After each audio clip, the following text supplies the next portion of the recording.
ಇನ್ನು ಬೀದರ್ ಬ್ರಿಮ್ಸ್ನಲ್ಲಿ ನಾಯಿ ಕಚ್ಚಿದೆ ಅಂತ ಹೋದರೆ ಅಲ್ಲಿ ಸರಿಯಾದ ಚುಚ್ಚುಮದ್ದು ಇಲ್ಲದೆ ಸಾರ್ವಜನಿಕರು ಪರದಾಡುವಂತಹ ಪರಿಸ್ಥಿತಿ ನಿರ್ಮಾಣವಾಗಿದೆ. ನಾಯಿ ಕಡಿತದ ಚುಚ್ಚುಮದ್ದು ಸ್ಟಾಕ್ ಇಲ್ಲದ ಕಾರಣಕ್ಕಾಗಿ ಅಲ್ಲಿರುವ ಅನೇಕ ರೋಗಿಗಳು ಪರದಾಟವನ್ನು ನಡೆಸ್ತಾ ಇದ್ದಾರೆ.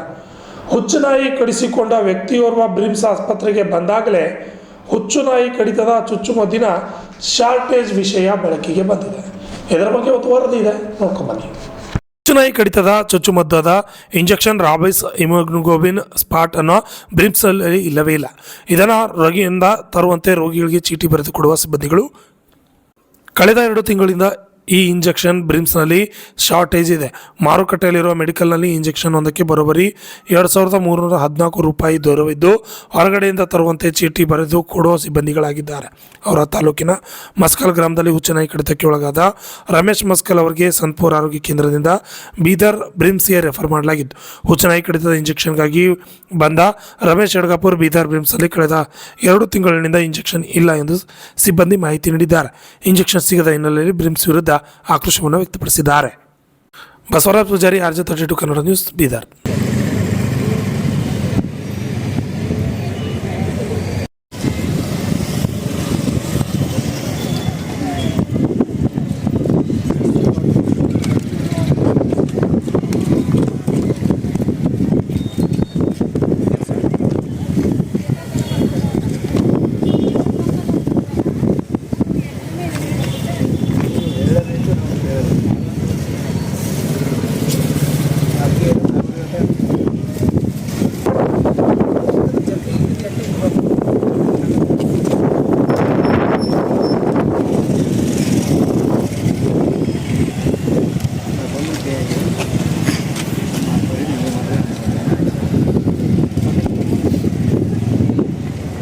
ಮುಂಜಾನೆ 7ಕ್ಕೆ ಹಂಗೆ ನಂಗೆ ಹುಚ್ಚುನಾಯಿ ಕಚ್ಚೋದು.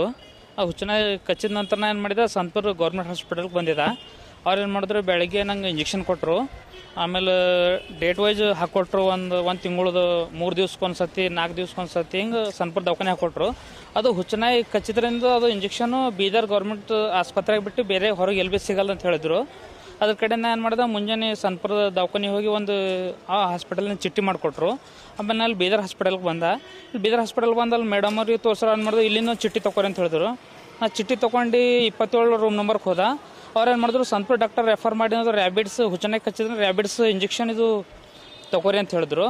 ನಾನು ಮಾಡಿದೆ, ಮತ್ತು ಅಲ್ಲಿ ರ್ಯಾಬಿಡ್ಸ್ ಇಂಜೆಕ್ಷನ್ ಸಲುವಾಗಿ ಬಿಲ್ ಕಡ್ದ. ಎಷ್ಟು ಅಂತಂತಂದ್ರೆ ಅದು 2100 ರೂಪಾಯಿದ. BPL ಕಾರ್ಡ್ ಇರೋದು ಹಾಫ್ ರೇಟ್ ಅದ ಅಂತಂದ್ರು. 1085 ರೂಪಾಯಿ ಕಟ್ಟಿದ. ಕಟ್ತಿಗೆ ಏನು ಮಾಡಿದ್ರು, ಇದು ಇಂಜೆಕ್ಷನ್ ತೊಗೊಳಗೋದು, ಇಂಜೆಕ್ಷನ್ ಇಲ್ಲ ಅಂತ ಹೇಳಿದ್ರು. ಆಮೇಲೆ ನಾ ಇಂಜೆಕ್ಷನ್ ಇದು ಹೆಂಗೆ ರೀ ಸರ್ ಅಂತ ಕೇಳಿದ್ರು, ನೀವು ಮ್ಯಾಲೆ 25 ನಂಬರಲ್ಲಿ ಮೇನ್ ಸರ್ ಇರ್ತಾರೆ, DS ಸರ್, ಅವ್ರ ಬಲ್ಲಿ ಹೋಗಿ ಕೇಳ್ರಿ ಅಂತಂದ್ರು. ಆಮೇಲೆ ಆ ಸರ್ ಬಲ್ಲೂ ಹೋಗಿದ. ಇಂಜೆಕ್ಷನ್ ಅದನ್ನು ಇಲ್ಲ ಅಂತ ಅವ್ರು ಭೀ ನಿಖರವಾಗಿ ಹೇಳೋಗ್ಯಾರ, ಇದು ಅದನ್ನು ಇಲ್ಲ ಅಂಬದು.